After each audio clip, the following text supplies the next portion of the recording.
भारत अपने अलग अलग तरह के जंगलों और मौसम के साथ सांपों की कई प्रजातियों का घर है।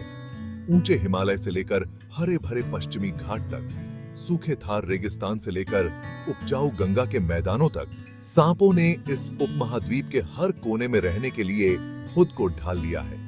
भारत में 300 से ज्यादा सांपों की प्रजातियां पाई जाती हैं। इनमें कोबरा, करैत और वाइपर जैसे जहरीले सांप भी शामिल हैं। लेकिन भारत के ज्यादातर सांप इंसानों के लिए हानिकारक नहीं है। ये बिना जहर वाले सांप हमारे पारिस्थितिकी तंत्र के संतुलन को बनाए रखने में महत्वपूर्ण भूमिका निभाते हैं। सांप भारत की समृद्ध प्राकृतिक विरासत का एक अभिन्न अंग है। किंग कोबरा ओफियोफेगस हैना दुनिया के सबसे लंबे जहरीले सांप का खिताब धारण करता है।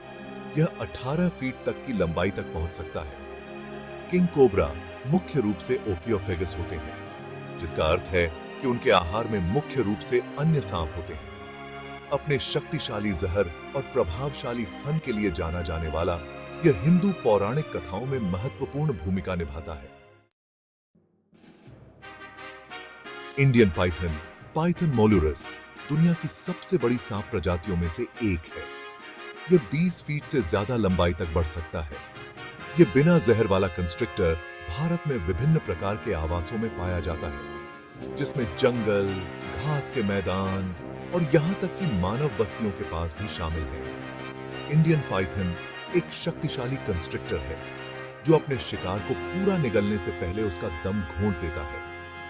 अपने आकार के बावजूद इंडियन पाइथन आमतौर पर सौम्य जीव होते हैं, जो शायद ही कभी इंसानों के लिए खतरा पैदा करते हैं। वे कृंतक आबादी को नियंत्रित करने में महत्वपूर्ण भूमिका निभाते हैं, जिससे पारिस्थितिकी तंत्र और कृषि दोनों को लाभ होता है। भारतीय पौराणिक कथाओं में अजगर को अक्सर पानी और उर्वरता से जोड़ा जाता है। कुछ संस्कृतियों में इसे संरक्षक देवता के रूप में भी पूजा जाता है। रसेल वाइपर वैज्ञानिक रूप से डबोया रसेली के रूप में जाना जाता है। पूरे भारत में पाई जाने वाली एक अत्यधिक जहरीली वाइपर प्रजाति है। यह देश में सांप के काटने की एक महत्वपूर्ण संख्या के लिए जिम्मेदार है। रसेल वाइपर छलावरण का उस्ताद है। अपने परिवेश में पूरी तरह से घुल मिल जाता है। इसके विशिष्ट भूरे और तन चिह्न इसे पत्तों के कूड़े और चट्टानों के बीच गायब होने में मदद करते हैं। यह वाइपर एक साइट एंड वेट प्रेडेटर है, जो बिजली की तेज गति से वार करके अपने शिकार पर घात लगाकर हमला करता है।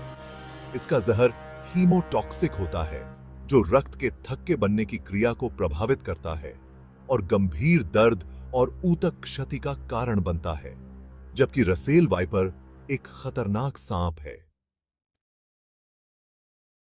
यह याद रखना महत्वपूर्ण है कि यह कृंतक आबादी को नियंत्रित करने में महत्वपूर्ण भूमिका निभाता है। भारतीय संस्कृति और पौराणिक कथाओं में सांपों का एक अनूठा स्थान है। वे पूजनीय और भयभीत दोनों हैं, जिन्हें अक्सर शक्तिशाली देवताओं और मृत्यु और पुनर्जन्म के प्रतीक के रूप में दर्शाया जाता है। हिंदू पौराणिक कथाओं में सर्प देवता शिव एक कोबरा को हार के रूप में धारण करते हैं। यह सृजन और विनाश के चक्र का प्रतीक है। नाग पंचमी का त्योहार सांपों की पूजा को समर्पित है। भारत में सांपों के बारे में लोक कथाओं और किंवदंतियों की भरमार है। ये कहानियां अक्सर सांप की बुद्धि, चालाकी और आध्यात्मिक दुनिया से जुड़ाव को उजागर करती हैं। जबकि कुछ कहानियां सांपों को उदार रक्षक के रूप में दर्शाती हैं, अन्य उन्हें ताम्रपत्र जीवों के रूप में चित्रित करती हैं। ये कथाएं भारत में मनुष्यों और सांपों के बीच जटिल संबंध को दर्शाती हैं। भारत के विविध सांप जीवों का संरक्षण हमारे पारिस्थितिक तंत्र के संतुलन को बनाए रखने के लिए महत्वपूर्ण है।